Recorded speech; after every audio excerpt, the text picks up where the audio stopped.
שלום לכולם, זה סרטון המשך לסרטון הקודם שהכנתי על כיצד להגיש בקשה להחזר מס ממס הכנסה. בסרטון הזה נדבר על חלק אחד מהבקשה להחזר מס, וזה החזרי מס על תרומות.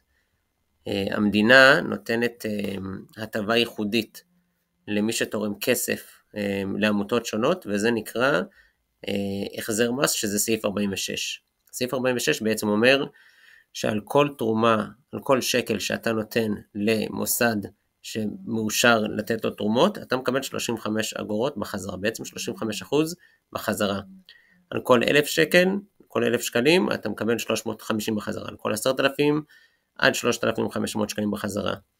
כל זה בהתאם למס הכנסה שאתה משלם. זאת אומרת שאם בשנה מסוימת משלמים 5,000 שקל, אז עד התקרה הזאת אפשר לקבל החזר מס מהמדינה על תרומות.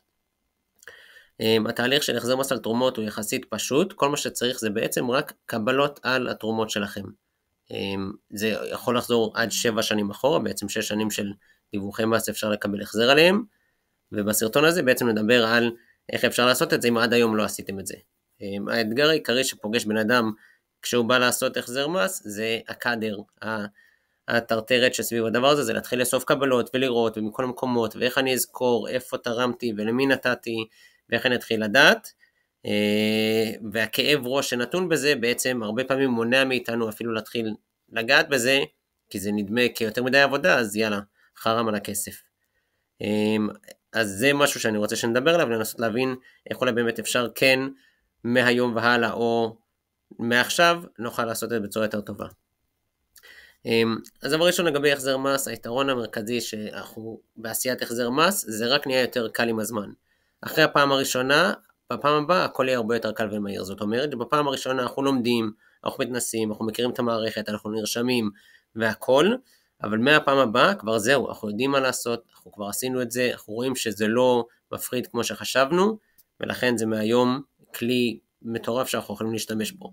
אז במקום לשלם למישהו פעם אחת שיעשה את זה בשבילך, ואז לא למדתי מזה כלום, ואז כל פעם אני אחזור אליו, אני לומד את זה פעם אחת, ואז כל החזר מס בעתיד אני יכול לעשות בעצמי, וזה אלפי ועשרות אלפי שקלים של חיסכון עתידי שאני יכול להרוויח. אז כמו שאמרנו, באמת זה יכול להיות מעצבן לעשות את זה, אז הרבה פעמים אנחנו אומרים לעצמנו, וואי, זה כזה מעצבן וכזאת טרחה להשיג את כל התפסים, עזבו, עדיף שאני אשלם שמישהו יעשה את זה בשבילי. זה 3 דברים שעדיף שאפשר ללמוד מהדבר הזה. אז דבר ראשון, יחסי עלות תועלת. כשאנחנו אומרים זה כזה מעצבן, עדיף שנשלם למישהו, אז אנחנו אומרים בעצם שהשווי של מציאת התפסים האלה הוא גדול, ולכן אני אומר, אולי עדיף לי לא לעשות את זה. אז אני אומר שיכול להיות שאלפי שקלים בשביל שעה-שעתיים עבודה, זה ממש שווה את זה. מחפשים קצת תפסים, מחפשים קצת את הדברים, וזה יכול להיות שווה המון. דבר נוסף, זה יעילות על פני ביטול. החלטתם שאין לכם כוח לחפש את כל הקבלות, לפחות תחשבו מה המינימום שאתם יכולים לעשות כדי להרוויח לפחות משהו קטן ממה שאתם יכולים לקבל בחזרה. זאת אומרת, אתם לא רוצים עכשיו לחפש כל טופס, אבל יש כן מוסד אחד שאתם תורמים עליו הרבה, או כן משהו פשוט שאתם יכולים לעשות ולהרוויח לפחות 1,000, 2,000 או 500 שקל, אז זה שווה כל שקל. ואם אתם גם אומרים, עזבו, כל מה שהיה עד היום חרם, אז מכאן ולהבא, ויתרתם על קבלות, אל תוותרו מהיום. תתחילו לנהל את המעקב על תרומות מעכשיו, כדי לחסוך את הטרחה בעתיד. אז איך אנחנו עכשיו נתחיל לעשות באמת לחפש קבלות בעבר, מה אפשר לעשות? אז לגבי קבלות ישנות, יש כמה דברים שאפשר לעשות. א', אם אתם תורמים דרך JGive, אז יש להם מאגר עם כל התרומות שתרמתם דרך הפלטפורמה שלהם, במשך כל השנים. אני יודע שזה חוזר לפחות 6 שנים, אז באמת מהיום אם מתחילים לאסוף, יהיה לכם תרומות מסודרים לפי שנים. דבר נוסף שאפשר לעשות זה לחפש במייל שלכם, המייל שאתם שולחים אליו את כל הקבלות בדרך כלל, ולעשות חיפוש עם מילות מפתח שיוכלו לעזור לכם. בסדר, נגיד אני עשיתי חיפוש של תודה על תרומתך, תרומה, כל מיני כאלה. בדרך כלל זה גם מיילים שיש להם קובץ מצורף, שזה הקבלה שאפשר פשוט להוריד אותם, אז יש אפילו סימון בצד של קובץ מצורף, וזה יכול להיות מאוד חסכוני, וזה תהליך יחסית פשוט שיכול לקחת לכם 10 דקות, רבע שעה גג. אתם גם רואים את התאריך של המייל, ולכן אתם יכולים לדעת מאיזה שנה זה, וזה מאוד מקל על התהליך. דבר נוסף שאפשר לעשות זה לפנות ישר למקום שלו אתם תורמים. כל מוסד מחויב לשמור קבלות ל6 שנים אחורה, מס הכנסה מחייבים אותם, לכן הם חייבים שיהיה להם את הקבלות. אתם יודעים שיש מוסד שתרמתם אליו עכשיו במשך שנים, שאיזה בית תמחוי, איזה מוסד כלשהו, כל דבר, אתם יודעים שאתם יכולים לשלוח אליו מייל, להגיד, אהלן, אני ככה וככה, תעודת זהות ככה וככה, מבקש לקבל את כל הקבלות של התרומות שלי, הם ישלחו לכם מייל מרוכז עם כל התרומות שלכם, ואז זה גם פתרון מאוד פשוט, עבודה מאוד קצרה, ויחסית מתגמלת.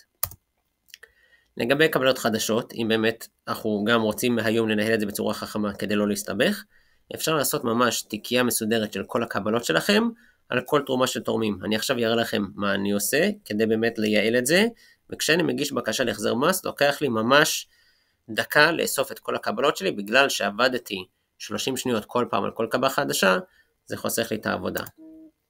אז מה בעצם אני עושה? אני עשיתי לעצמי תיקייה, שבה אני מרכז את כל התרומה מסעיף 41, כמו שרואים פה, הנה זה השם של התיקייה, ובפנים יש לי תיקיות לפי שנים. אז עשיתי פה 2021, 2022, 2025, 2030, זה התיקייה שאנחנו ניתן עכשיו בתור דוגמה. נגיד, אני עושה עכשיו 2030. פה בעצם כל פעם שאני מקבל קבלה בשנת 2030, אני ישר מכניס אותה לתיקייה הזאת. אז אני בעצם פתחתי את התיקייה, אני נכנס אליה, ואז הכנסתי פה את הקבלה.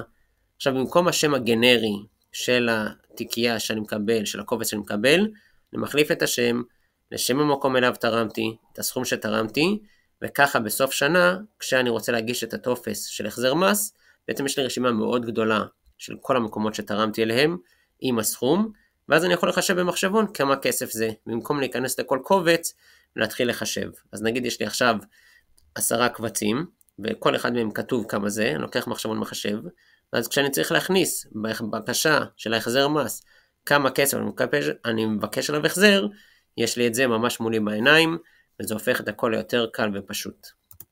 זהו, מקווה שהתהליך הזה יעזור, ושזה יעזור לכם למצוא את כל מה שאתם צריכים, ושהבקשה תהיה הרבה יותר פשוטה מכאן ולהבא, בהצלחה לכולם.